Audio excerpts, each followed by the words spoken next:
कुरान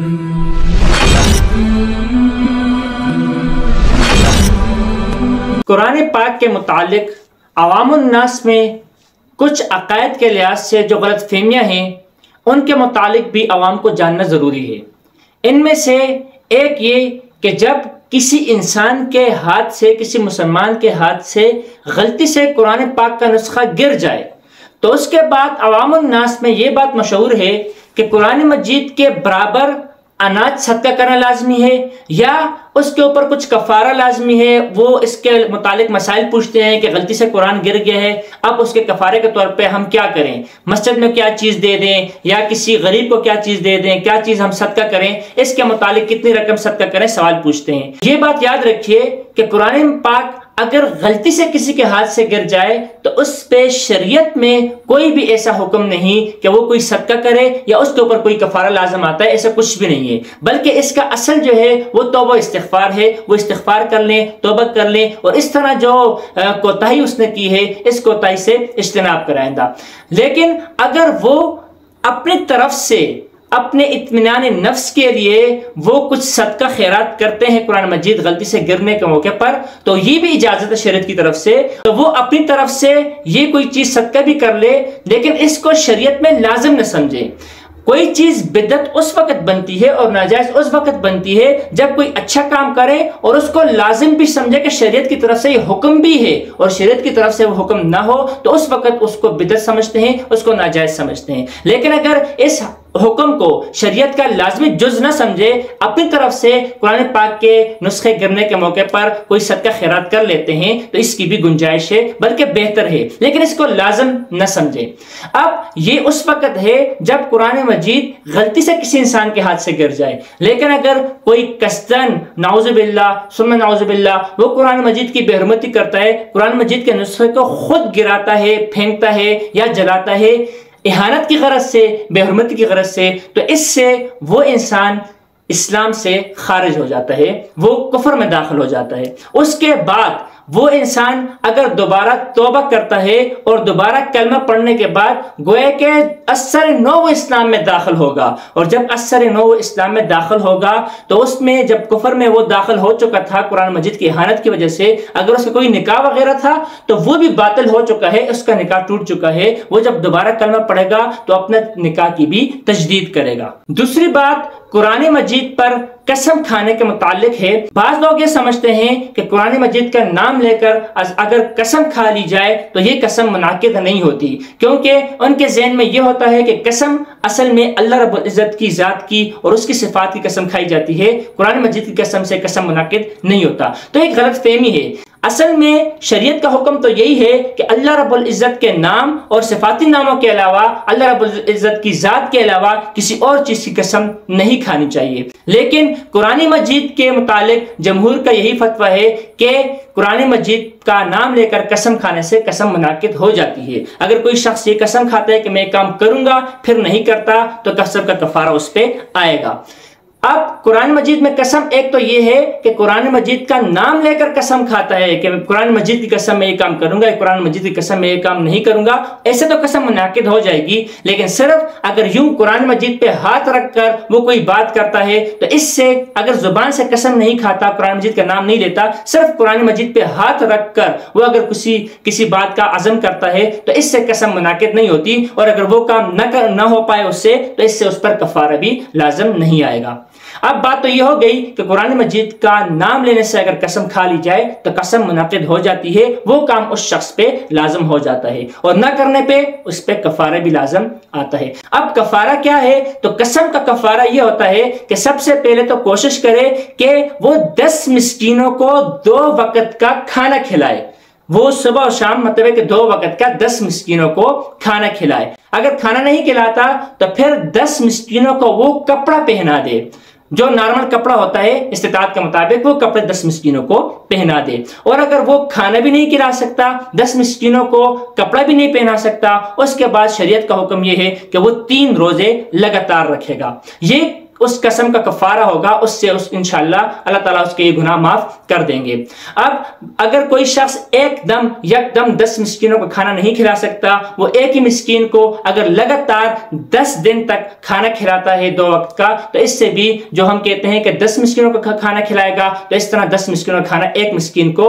मुख्तलिफ अय्याम में, मतलब कि 10 दिन तक खिलाए तब जाके। अब ये नहीं कि 10 मिस्कीनों का खाना एक ही वक्त में एक मिस्कीन के सामने रखकर कहा जाए कि खा लो, तो इस तरह एक वक्त में 10 मिस्कीनों का खाना एक मिस्कीन खा नहीं सकता, इससे कफारा भी अदा नहीं होगा इस तरह। तो जो कफारा अदा करेगा वो 10 दिनों पर तकसीम करके एक मिस्कीन को भी दे सकता है, या एक ही दिन में 10 मिस्कीनों को बुलाकर उनको 2 वक्त का पेट भरकर खाना खिला दे, इससे उसका कफारा अदा हो जाएगा। या अगर वो खाना नहीं खिलाता तो जिस तरह के सदक़तुल फितर होता है, सदक़तुल फितर जिस तरह हर एक ईद के मौके पर हम पूछते हैं और वो मुख्तलिफ जो गंदम के रेट लगा के उससे मुतय्यन किया जाता है, तो उस दौर के लिहाज से वो इस सदक़तुल फितर की कीमत से भी वो कफारा अदा कर सकता है कि 10 दिन तक एक ही मिस्कीन को या अलग मिस्कीनों को वो सदक़तुल फितर 10 मिस्कीनों को दे जाए, तो इससे भी उसका कफारा अदा हो जाएगा। एक मसला कुरान मजीद के मुतालिक सूरत तौबा का है कि सूरत तौबा के शुरू में बिस्मिल्लाह जो हमारे पास मसहफ मौजूद होता है, इसमें सूरत तौबा के शुरू में बिस्मिल्लाह नहीं लिखी गई।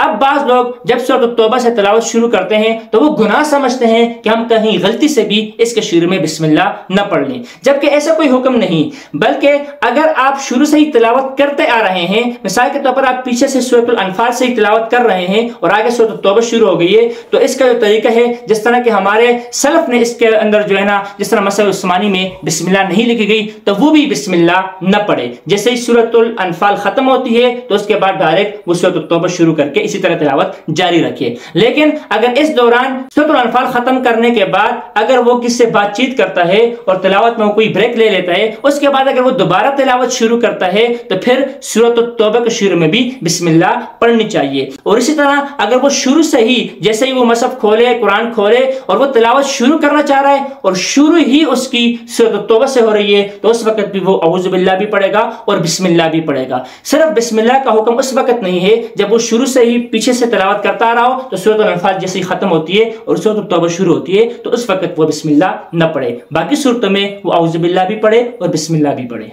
कुरान मजीद के मुतालिक एक जो अवाम में राइज रस्म है, वो कुरान मजीद के अगर औराक बोसीदा हो जाएं और शहीद कुरान पाक होते हैं तो उनके सफ़ात को वो मस्जिद की तरफ बेचते हैं और मसाजिद वाले या घर वाले खुद भी जो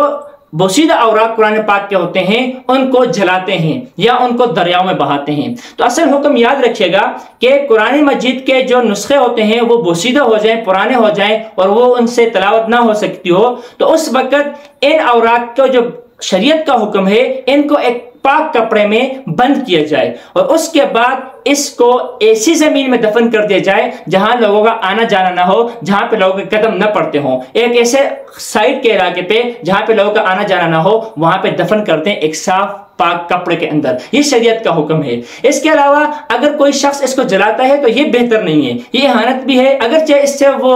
जो नियत असल में कुरान मजीद की जो बेहरमती होती है वो उसका दारमदार नियत तक है। अगर वो गलत नियत से कुरान मजीद के बोसीदा औराक के नहीं जला रहा, इहानत की गरज से नहीं जला रहा, तो हो सकता है उसको गुनाह ना हो, लेकिन ये बेहतर नहीं है। ये अमल, ये हुक्म भी शरीयत का नहीं है, बल्कि शरीयत का हुक्म ये है कि इनको दफनाया जाए। अब बाज़ औक़ात कहीं पर दफनाने का वो जो है ना मौका मैसर नहीं होता या दफनाने की जगह नहीं मिलती, तो वो इसको दरियाओं में या समंदर में बहा देते, पानी में बहा देते हैं। तो याद रखिए पुराने जमाने में कलमी नुस्खे हुआ करते थे, तो पानी में बहाने से मुराद ये होती थी कि उसकी स्याही मिट जाया करती थी। आजकल माशाल्लाह से प्रिंट कुरान और इतने अच्छे सफ़ात पर आ चुके हैं, अगर उसको आप पानी में रखे भी तो वो उनकी स्याही मिटती नहीं है। इसलिए पानी में बहाने का हुक्म नहीं, बेहतर दफनाने का ही है। लेकिन अगर आपको बहाना ही हो तो फिर दरिया में ना बहाएं, बल्कि समंदर में डालने की कोशिश करें। और जो इसका बेहतरीन तरीका समंदर में डालने का, या अगर बहता हुआ पानी है उसमें भी अगर आप डालते हैं तो इसके साथ कोई बड़ा वजन बांध लें। वजन बांधने के बाद फेंके नहीं, एहतराम के साथ इनको पानी के अंदर आप डाल दें, ताकि वो वजन के साथ ये कुरान मजीद के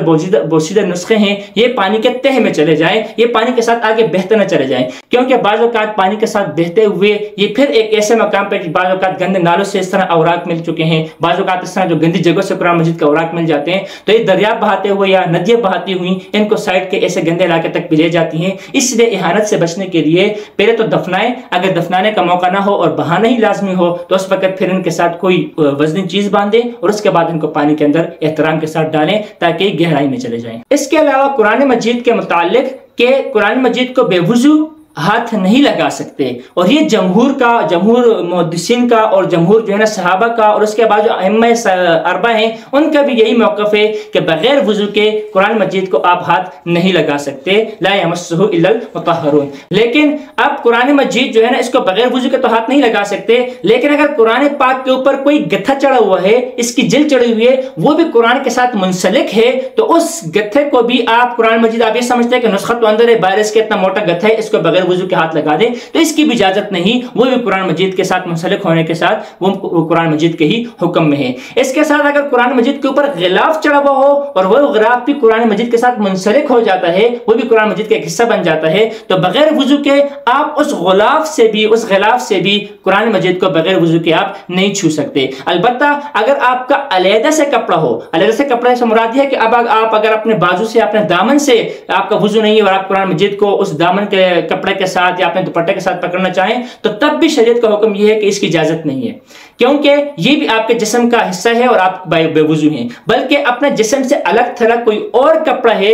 वो कपड़ा पाक साफ उठाएं और उसके साथ अगर आप कुरान मजीद के नुस्खा को उठाते हैं बगैर वुजू के, तब आपको इजाजत है। ये कुरान मजीद को हाथ लगाने के लिए वुजू लाजिम है, लेकिन कुरान मजीद की तिलावत के लिए वुजू लाजिम नहीं। बेहतर तो है, लाजिम नहीं। अब अगर कोई शख्स कुरान मजीद की तिलावत करता है, उसका वुजू नहीं है, वो जुबानी तौर पर कुरान मजीद की आयत पढ़ता है, तिलावत करता है, तो बिल्कुल इसकी गुंजाइश है, इजाजत है, बेहतर है वो इस तरह बगैर वुजू के भी तिलावत कर सकता है। अब रही ये बात कि आजकल एंड्रॉइड सेट हैं, बड़े मोबाइल हैं, इनमें भी कुरान मजीद मौजूद होते हैं और कुछ की तरफ से, कुछ उलमा की तरफ से ये भी कहा जाता है कि इनमें तिलावत नहीं करनी चाहिए, जबकि ऐसा हरगिज नहीं। मोबाइल के अंदर भी तिलावत कुरान पाक आप कर सकते हैं, बिल्कुल इसकी इजाजत है। अलबत्ता जो आप कुरान मजीद का नुस्खा और मसहफ उस्मानी लेके उसके अंदर से आप तिलावत करते हैं तो इसका अजर ज्यादा है, और जो आप मोबाइल के अंदर से पढ़ते हैं तो मोबाइल के अंदर जो तिलावत कलाम पाक आप करते हैं वो जुबानी समझी जाती है, गोया कि आप कुरान मजीद हाथ में नहीं लिए हुए, आप जुबानी उसकी तिलावत कर रहे हैं। इसलिए जब आप मोबाइल के अंदर कुरान मजीद की तिलावत करते हैं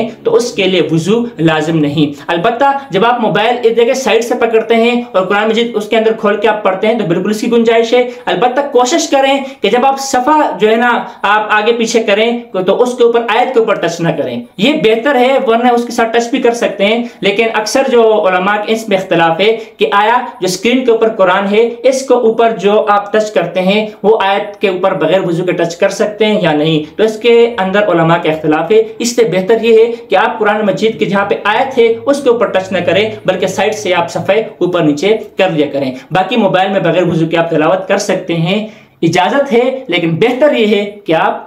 बावुजू होके कुरान पाक की तिलावत करें, इसका अजर अजीम आपको मिलेगा। इसके बाद एक ये कि एक कुरान मजीद का नुस्खा होता है, एक तफासिर होती हैं जिसमें कुरान मजीद का तर्जमा लिखा होता है, तशरीह लिखी होती है, तफसीर लिखी होती है। आप कुरान मजीद को तो बगैर वुजू के नहीं छू सकते। आया उन तफासिर को, इस तरह जो बच्चे स्कूल में मुताला कुरान पढ़ते हैं या इस्लामियात की किताबें पढ़ते हैं उसमें कुरान मजीद की आयत होती है, तशरीह होती है, तो उसको बगैर वुजू के पढ़ सकते हैं या नहीं। तो इसके मुतालिक ये याद रखें कि अगर कुरान मजीद की आयत उसमें ज्यादा है और तशरीह तफसीर उर्दू वगैरह वो कम है तो वो कुरान मजीद के ही हुक्म में है, उसको बगैर वुजू के आप हाथ नहीं लगा सकते। लेकिन अगर उसमें कुरान मजीद की आयत कम, उसमें तशरीह तफसीर ज्यादा है, बाजू का जैसे कुरान मजीद की आयत छोटी होती है लेकिन उसका तर्जुमा उससे ज्यादा बढ़ जाता है, तो इस तरह अगर उसका तर्जुमा और उर्दू वाली बातें ज्यादा हैं और कुरान मजीद की आयत कम है तो वो कुरान मजीद के हुक्म में नहीं है, उसको आप बगैर वुजू के छू सकते हैं। बेहतर नहीं, बेहतर यह है कि वुजू के साथ छुएं, लेकिन वुजू न भी हो तो इसमें कोई कबाहत और गुनाह नहीं, आप बगैर वुजू के भी उस तफासिर को बगैर वुजू के छू सकते हैं। अलबत्ता उसमें यह एहतियात लाजमी है कि जहां पे कुरान मजीद की आयत लिखी गई हो उसके ऊपर हरगिज भी बगैर वुजू के हाथ न लगाएं, क्योंकि कुरान मजीद की आयत को भी बगैर वुजू के छू नहीं सकते। एक मसला जिसमें बहुत ज्यादा इख्तिलाफ हो जाता है कुरान मजीद के मुतालिक कि एक ही कमरे में अगर बंदे बैठे हुए हैं तो कुरान मजीद की तरफ पीठ की जाती है, तो आया ये इहानत में या तो कुरान मजीद की बेअदबी में आता है या नहीं। तो याद रखें इसका ज्यादा मदार उर्फ पर होता है। उर्फ में जिस चीज को कुरान मजीद की आप लोग इहानत समझ लेते हैं, कुरान मजीद की तौहीन समझ लेते हैं, बेअदबी समझ लेते हैं, तो उससे बचना और एतराज करना लाजमी है। अब बात याद रखें कि अगर आप एक ही कमरे में ऐसे ही बैठे हुए हैं और एक शख्स आगे बैठे, आप पीछे उसके बैठ बैठ के बिल्कुल पीठ के पीछे बैठ के कुरान लेके बैठे हुए हैं, तो ये बेअदबी है। अगर उसको पता हो तो फिर तो बेअदबी है ही है, पता ना भी हो फिर भी बेहतर नहीं है, बिल्कुल कुरान की तरफ पीठ नहीं करनी चाहिए। लेकिन अगर कोई ऐसा मौका है जहां पर जो है ना इसके अलावा कोई सूरत मुमकिन ही नहीं हो, जिस तरह के मसाजिद में बच्चे कुरान पाक पढ़ते हैं, मदारस में बच्चे कुरान पाक पढ़ते हैं, इस तरह बहुत ज्यादा अगर रश हो, आगे पीछे लोग बैठे कुरान पाक पढ़ते हैं, तो उस वक्त लाजमी बात है कि ये दो आपस में किसी की तरफ मुंह करेंगे तो पीछे वाले किस तरफ मुंह करेंगे, तो उस वक्त कुरान मजीद की तरफ पीठ आना लाजमी बात है, तो वो बेअदबी में शुमार नहीं होता, इस तरह तिलावत कर सकते हैं। और इसी तरह अगर कोई शख्स ऊपर कुर्सी पे बैठा हुआ है और दूसरा शख्स आके उसके पास बैठ के, कदमों के पास बैठ के, उसके नजदीक बैठ के जमीन पर बैठ के कुरान मजीद की तिलावत करता है, तो ये भी बेअदबी में शुमार होता है। ऐसा नहीं करना चाहिए। अगर पहले से ही एक शख्स नीचे बैठ के तिलावत कर रहा है तो दूसरा आके कुर्सी पे न बैठे, और अगर पहले से कोई कुर्सी पे बैठा हुआ है तो बाहर से आने वाला आके अगर तिलावत कलाम पाक करना चाहे तो उसके पास नीचे बैठ के वो तिलावत न करे। अब रही ये बात कि कितने फासले पर हम इसको तौहीन या इहानत में समझ सकते हैं या कुरान मजीद की जो है ना बेअदबी समझ सकते हैं, और कितनी दूर हम बेअदबी नहीं समझ सकते, तो ये भी उर्फ पर होता है। आप खुद जिस कमरे में, जिस हाल में, जिस बरामदे में, जहां पर आप बैठे हो, वहां पे खुद अंदाजा हो जाता है कि ये एक अलग मजलिस हो गई है और ये अलग मजलिस हो गई। यहाँ पे कुर्सी पे बैठ सकता है और वो नीचे तिलावत कर सकता है, वो खुद वहां पे और फ़याम के लिहाज से आप मुतय्यन कर सकते हैं। अलबत्ता जैसे मस्जिद होते हैं, जैसे बड़ी हाल होते हैं, तो उसमें अगर एक कोने पे कोई कुर्सी पे बैठा हुआ है ऊपर और दूसरे कोने में कोई मस्जिद में तिलावत कुरान पाक कर रहा है जमीन पे बैठकर, तो उसमें कोई भी बेअदबी नहीं है। अलबत्ता अगर मस्जिद में आगे पीछे बैठे हुए हैं, जगह खाली है, तो फिर जो तिलावत कर रहा है उसको कोशिश करनी चाहिए किसी के पीठ के पीछे ना बैठे, बल्कि अलहदा होकर बैठे। लेकिन अगर रश ज्यादा हो और सफ़े भरी हुई है, उस वक्त वो तिलावत करता है, तो लाजिमी बात है अगले वाले की पीठ आएगी और ये बेअदबी में शुमार नहीं होगा। कुरान पाक के मुतालिक ये चंद मसाइल थे जो उम्मन हम 24 घंटे में किसी न किसी को इसका सामना करना पड़ता है। खुदा न खास्ता कुरान गिर भी जाता है, कोई कसम खा लेता है कुरान पाक की, इसी तरह जो है ना कुरान मजीद की तिलावत करते हैं तो पीठ आ जाना, और इस तरह मोबाइल में कुरान मजीद पढ़ना, ये बहुत से मसाइल ऐसे हैं जिनका दिन रात हमें सामना करना पड़ता है। तो आम उन्नास को इन मसाइल को ज़हन में लाजमी रखना चाहिए और इसके मुताबिक अमल करना चाहिए।